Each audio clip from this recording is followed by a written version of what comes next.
ओम शांति। आज प्यारे मीठे बाबा की मुरली मंथन की डेट है 8 जनवरी 2025। तो आज मीठे बाबा अपने बच्चों से कह रहे हैं, पिता की श्रीमत तुम्हें 21 पीढ़ी का सुख देती है। इतनी न्यारी मत भगवान के सिवाय को दे नहीं सकता, तो तुम श्रीमत पर चलते रहो। सुना, भगवान हमें वो श्रीमत दे रहे हैं। ये जो मुरली हमें सुना रहे ना, ये हमें 21 पीढ़ी का स्वर्गीय राजाई देगी। इतनी न्यारी, जो सबसे न्यारी है। ये मत सिवाय भगवान के हमें कोई नहीं दे सकता, इसलिए श्रीमत पे चलना है। और कहते हैं ना कि किस्मत और मेहनत में फर्क है। किस्मत बस हमें वो देगी जो लिखा हुआ है, लेकिन मेहनत तो हमें वो दे देगी जो हमने कभी सोचा भी नहीं था। तो बस श्रीमत पर चलने की मेहनत करनी है। ठीक है। प्रश्न है, अपने आप को राज तिलक देने का सहज पुरुषार्थ क्या है? अपने आप को राज तिलक देने का सहज पुरुषार्थ क्या है? उत्तर, अपने आप को राज तिलक देने के लिए बाबा की जो शिक्षाएं मिलती है उन पर अच्छी रीति चलना है। इसमें आशीर्वाद व कृपा की बात नहीं है। तो स्वयं को राज तिलक कब देंगे? जब हम अपने आप से संतुष्ट हो जाएंगे। और बाबा जो शिक्षाएं देते हैं तभी वो ग्रहण भी होगी। इसी को कहते हैं अपने ऊपर कृपा करना, कर और पा।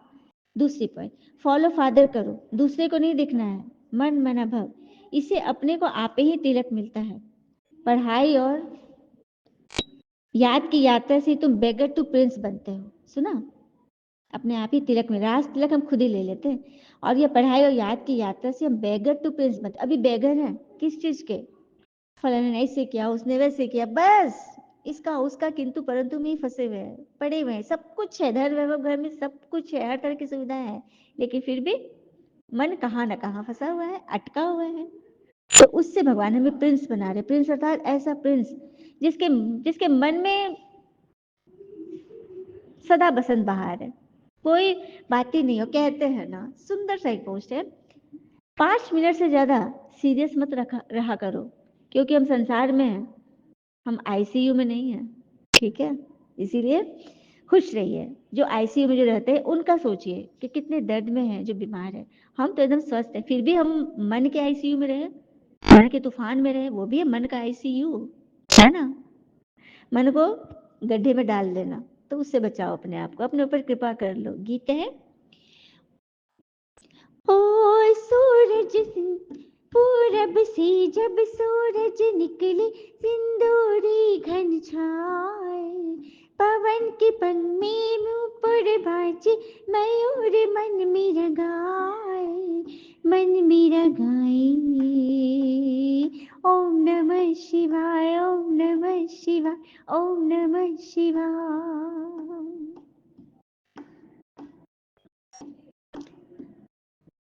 पितु मात सहायक स्वामी सखा, तुम ही सबके रखवारे हो, जिसका न कोई हो साथी यहाँ, तुम एक शहर के तारे हो।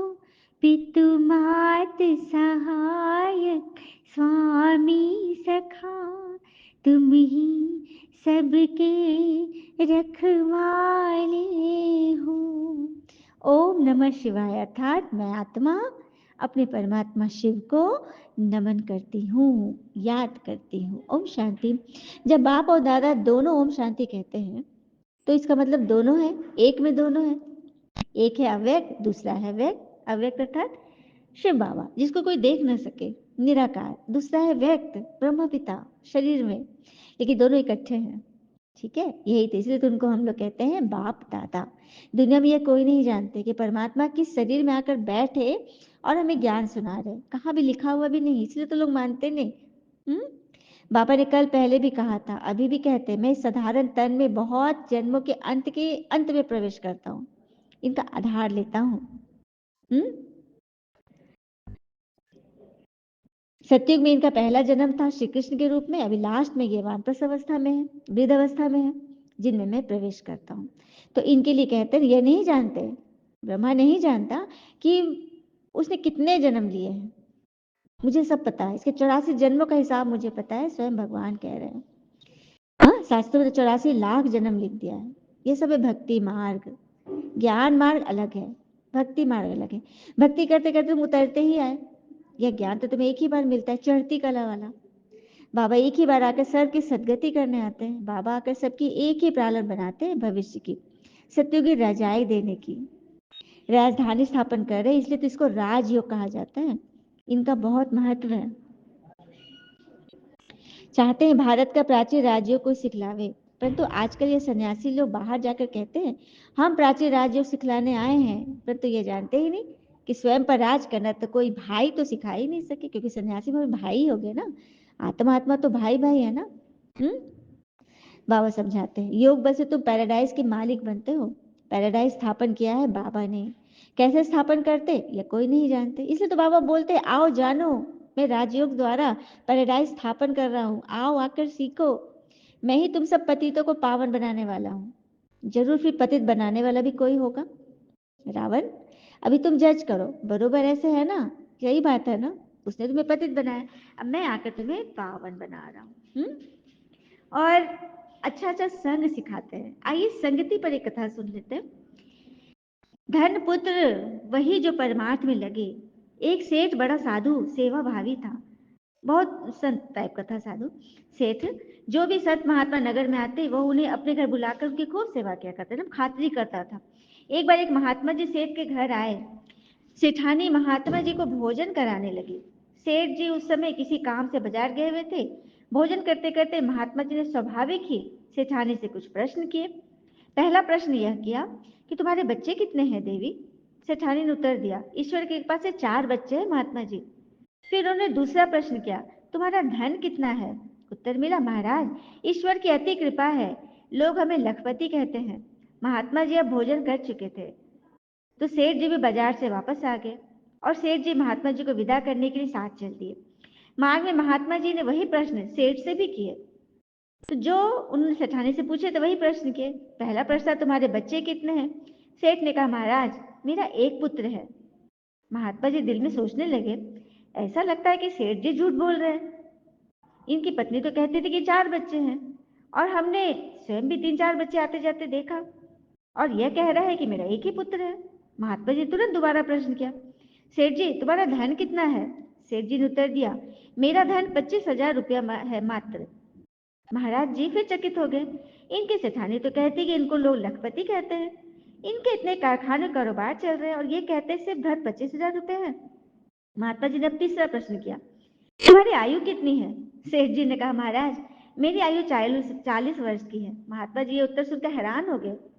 सफेद इसके बाल है, देखने में 70-75 वर्ष का वृद्ध प्रतीत हो रहा है और यह अपनी आयु 40 वर्ष बताता है। सोचने लगे सेठ, अपने बच्चे और धन को छुपाए, परंतु आयु को कैसे छुपा सकता है। सच बात है, बच्चे और धन तो बता, लेकिन आयु तो दिख रही है।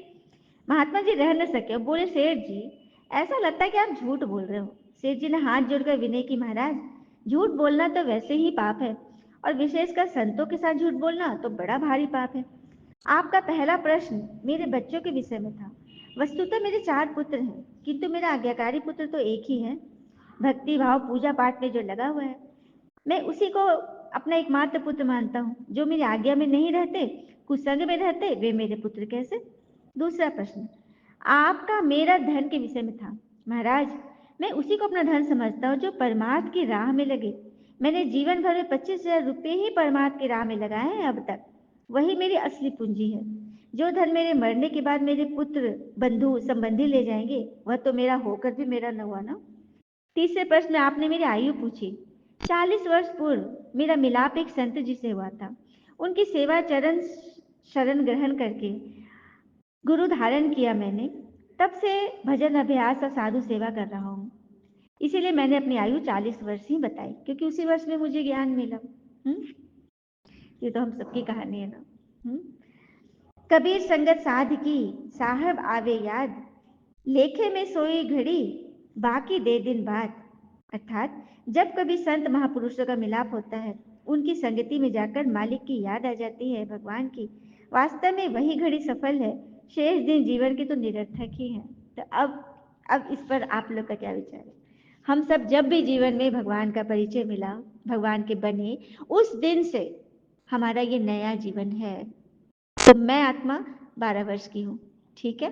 आप सब कितने हो कमेंट में जरूर शेयर कीजिएगा कि कितने वर्ष से आप भगवान से मिले, कितना दिन हुआ है, आप लोग जरूर जरूर जरूर लिखेंगे, ठीक है। तो यही बात है। तो देखा संगति का असर। तो सर्ग सदगति करने वाले भगवान आ गए हमारे दुख दूर करने। कितना ऊंच ऊंच उनका गाया हुआ है ना। हम्म। तो श्रीमत उनकी सबसे न्यारी है और बाबा ही है सबकी दिल लेने वाला। तभी तो दिलवाड़ा मंदिर जो माउंट आबू में है उन्हीं का यादगार है। दिलवाड़ा अर्थात दिल वाला, दिल वाले का मंदिर जो सबके दिल लेके बैठा है। अच्छा, ईश्वर को सभी याद कर रहे हैं, अपने अपने भाषा में सभी भगवान को खोज रहे हैं ना। हम्म। तो सबका दिल तो भगवान लेके छुपे हुए हैं। अभी बाबा तुमको आत्म अभिमानी बनाते हैं, अपने को आत्मा समझ मुझ पिता को याद करते रहो तो आत्मा में जो खाद पड़ी है वो निकल जाएगी। सोने की भी कैरेट होती है ना। अभी तो कलयुग अंत में सोना देखने में भी नहीं आता है। सत्युग में तो सोने के महल होते हैं, कितना रात दिन का फर्क है। उसका नाम ही है गोल्डन एजेड वर्ल्ड। वहां ईंट पत्थर आदि से मकान नहीं बनते, सोने चांदी की ईंटें लगती है वहां। ऐसी दुनिया में भगवान ले जाए तो चलना है ना सभी को। यहाँ तो बस है अल्पकाल का सुख, और फिर कितना भारी दुख मिलता, अल्पकाल का सुख उसके बाद बड़ा भारी दुख, है ना। फिर बाबा कहते हैं आज देखो विनाश के लिए बॉम्ब शादी बनाते रहते हैं, और वो लोग कहते भी है साइंटिस्ट लोग कोई हमें प्रेरित कर रहा है। तो ये सब ड्रामा प्रेरित करता है, क्योंकि ये सब बनाना भी जरूरी है। आखिर विनाश कैसे होगा, लास्ट कैसे होगा। हाँ, दुनिया में देखो ना, पीस प्राइज देते रहते हैं, पीस स्थापन कर, जबकि पीस प्राइज तो एक बाबा ही स्थापन करते हैं। ये पीस प्राइज जो मिल रही है, शांति यूएनओ है, शांति संयुक्त राष्ट्र सब क्या है, वो सब सिर्फ टेम्पररी है ना। पूरे विश्व में शांति स्थापन करने वाला तो एक बाबा ही है। हाँ, शांति का सागर बाबा ही शांति सुख पवित्रता स्थापन करते हैं, सुना, स्वर्ग बनाते हैं। फिर देखो भक्ति मार्ग में तुम कितना खर्चा करते हैं, तो वो सब waste of time, waste of money. देवियों की मूर्तियां कितना खर्चा करके बनाते, फिर उसे पानी में डुबो देते, जबकि उनके ऑक्यूपेशन का पता ही नहीं, उनके कर्तव्य का। अब तुम बच्चे जानते हो ना कि उनका क्या कर्तव्य है, कैसे वो ऐसा बने। भारतवासी को तो श्री कृष्ण के जन्म का भी पता नहीं है कि आखिर श्री कृष्ण कौन है, कब आए। पीपल के पत्ता पे दिखाते हैं, सागर में पीपल के पत्ते पर श्री कृष्ण आए प्रलय के बाद। तो पता है जब लास्ट समय जब होगा ना विनाश का, उसमें 40 दिन तक लगातार मूसलाधार वर्षा होगी, उससे पूरा विश्व जलमग्न हो जाएगा। और भारत ऊपर से जब देखा जाएगा तो भारत का स्वरूप कैसा दिखेगा पता है, पीपल के पत्ते के तरह। और उसी में सत्युग का पहला प्रिंस हमारे कृष्ण जी उस पर आएंगे, ये दिखाया गया है, ये रहस्य है। तो ज्ञान से इसको समझिए, क्योंकि ज्ञान से होती है सदगति। इस नॉलेज से तुम संपत्तिवान बनते हो। तुम कोई भी मंदिर में जाएंगे तो झट समझेंगे यह किसका यादगार है। तो हमारे तो यादगार है। फिर बाबा ने बोला गरुड़ पुराण में रोचक बातें इसलिए लिखी है कि मनुष्य को सुधर जाए। रोचक बातें अर्थात डरा मैंने मतलब कि विषय विकार दिखाया गया है, बैतरणी नदी दिखाई गई है कि ऐसे ऐसे तुम पाप करो तो ऐसे ऐसे तुम्हें सजाएं मिलेगी, इसलिए ताकि मनुष्य को सुधरे। परंतु ड्रामा में मनुष्य का सुधरना तो है ही नहीं, और ही गिरते रहना है नीचे। अभी ईश्वरीय स्थापना हो रही है, ईश्वरीय स्वर्ग स्थापन करने भगवान आ गए हैं, उन सबको सीधे नरक को स्वर्ग बना देंगे, एक छड़ी घुमाएंगे ज्ञान की मुरली द्वारा, बस सब बच्चे नए हो जाएंगे। तुम हर एक को अपना तन मन धन भारत को स्वर्ग बनाने के लिए खर्च करना पड़ा, जितना करेंगे उतना उच्च पद पाएंगे। यहाँ रहने का तो कुछ है ही नहीं है, बाबा आया हुआ है तुमको राजभाग दिलाने। तो तुमको तन मन धन सब इसमें लगा दो, सब कुछ निछावर कर दो, ठीक है। विनाशी धन का दान करते हैं तो अविनाशी धन का भी दान करना होता है। विनाशी धन, धन दौलत, ये जो कपड़े लत्ते भोजन जो हम दान करते हैं, अविनाशी धन क्या है, ज्ञान गुण विशेषताएं, उनका दान करो। जो जितना दान करे, सबसे बड़ा फिलैंथ्रोपिस्ट अर्थात सबसे बड़ा महादानी। भक्ति में तो इनडायरेक्ट ईश्वर दान करते थे, अब डायरेक्ट भगवान आया हो तो डायरेक्ट करो ना। बाबा हमसे अविनाशी धन मांग रहे हैं, ज्ञान गुण शक्तियां। तुम सब हो वॉरियर्स, तुम्हारी लड़ाई है रावण से, कोई मनुष्य से नहीं है। नापास होने का दो कला कम हो जाती है, त्रेता में चले जाओगे। पुरुषार्थ तो करना चाहिए ना बाबा को पूरा फॉलो करने का, इसमें मन बुद्धि से सरेंडर होना होता है। बाबा ये सब कुछ आपका है, बाबा कहेंगे ये सर्विस में लगाओ, मैं जो तुम्हें मत देता हूँ वो कार्य करो, यूनिवर्सिटी खोलो, बहुतों का कल्याण करो, हाँ सबको मेरा परिचय दो कि मैं आ चुका हूँ। और मेरी याद से तुम्हारे विकर्म विनाश होंगे, जीवन मुक्ति मिलेगी। अभी तुम पुरुषार्थ करते हो अपने आप को रजाई का तिलक देने के लिए, यही तो तुम्हारे लिए आशीर्वाद व कृपा है। बाकी गंगा स्नान करते करते तो शरीर भी छूट जाए फिर भी पावन न बन सके, सही बात है ना। बाबा कितना हमें ऊंच बनाते हैं, ऐसे पिता को भी हम ग्लानि कर देते हैं। बाबा कहते हैं ऐसे जब ग्लानि करते हो तब मुझे आना पड़ता है। जब सारे लोग ग्लानि कर रहे हैं ना, ईश्वर ईश्वर दुख से रो रहे हैं, ईश्वर ने ऐसा क्यों दुख धाम बनाया, क्यों इतना दुख दिया, क्यों शरीर छूटा, बस भगवान से बस बोलते ही रहते हैं। तो बाबा कहते हैं तभी तो मुझे आना पड़ता है। अच्छा, मीठे मीठे बच्चों प्रति भगवान की नमस्ते, हम बच्चों के भी प्यारे बाबा को नमस्ते। धारणा के लिए मुख्य सार, पहली पॉइंट, अविनाशी ज्ञान धन का दान कर महादानी बनना है। जैसे ब्रह्मा पिता ने अपना सब कुछ इसमें लगा दिया, ऐसे फॉलो फादर का राजाई में उच्च पद लेना है। दूसरी पॉइंट, सजाओं से बचने के लिए ऐसा योग कमाना है जो कर्मातीत अवस्था को पा ले। पास विद ऑनर बनने का पूरा पूरा पुरुषार्थ करना है, दूसरे को नहीं देखना है। वरदान, कड़े नियम और दृढ़ संकल्प द्वारा अलबेलेपन को समाप्त करने वाले ब्रह्मा पिता समान अथक भव। कड़े नियम और दृढ़ संकल्प द्वारा अलबेलेपन को समाप्त करने वाले ब्रह्मा पिता समान अथक भव।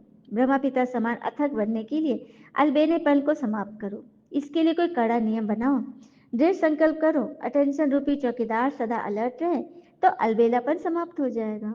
तो चौकीदार कौन है? हमारा मन मस्तिष्क, उसी को चौकीदार बनाइए। अच्छी अच्छी बातों को अंदर डालिए। पहले स्व के ऊपर मेहनत करो, फिर सेवा करो, तब धरनी परिवर्तन होगी। अभी सिर्फ कर लेंगे हो जाएगा, इस आराम के संकल्पों के डनलप को छोड़ दो। कौन सा डनलप? आराम के संकल्प। हो जाएगा ना, अभी बहुत समय बाकी है, लेकिन करना ही है, हुआ ही पड़ा है। यह स्लोगन मस्तक में रहे तो परिवर्तन हो जाएगा। सुना? ऐसा नहीं सोचना करेंगे हो जाएगा। हाँ, अरे कहते हैं ना, वक्त का काम तो है गुजरना, अगर बुरा है तो सब्र कीजिए और अच्छा है तो शुक्र कीजिए। स्लोगन, समर्थ बोल की निशानी है जिस बोल में आत्मिक भाव और शुभ भावना हो। समर्थ बोल की निशानी है जिस बोल में आत्मिक भाव और शुभ भावना हो। विशेष शक्तिशाली मनसा सेवा की आज की पॉइंट है, जितना जितना समय समीप आ रहा है उतना वह संकल्प भी बढ़ रहे हैं। छोटा सा भी अंश मात्र भी कोई कमी होगी ना, वो एकदम बड़ी बन जाएगी और उसमें इतना वेट बढ़ जाएगा कि बस बात मत पूछो, क्योंकि वो बड़ा बरगद बन जाएगा, फिर उसे उखाड़ना मुश्किल है। लेकिन यह चुपतू होने के लिए बाहर निकल रहे हैं, वह संकल्प चुपतू होने के लिए ही हंगामे हो रहे हैं, बाहर निकल रहे हैं। तो उन्हों का काम है आना, आपका काम है उड़ती कला द्वारा सकार दर परिवर्तन करना। घबराओ नहीं, उसके सेक में मत जाओ, बल्कि उसको भस्म करो पापा की योग अग्नि से। अच्छा, ओम शांति। शुक्र मीठे बाबा, बाबा के प्यारे प्यारे बच्चे, आप सबका जीवन सदैव सुख शांति समृद्धि सफलता से भरपूर रहे और भरपूर करे। ओम शांति।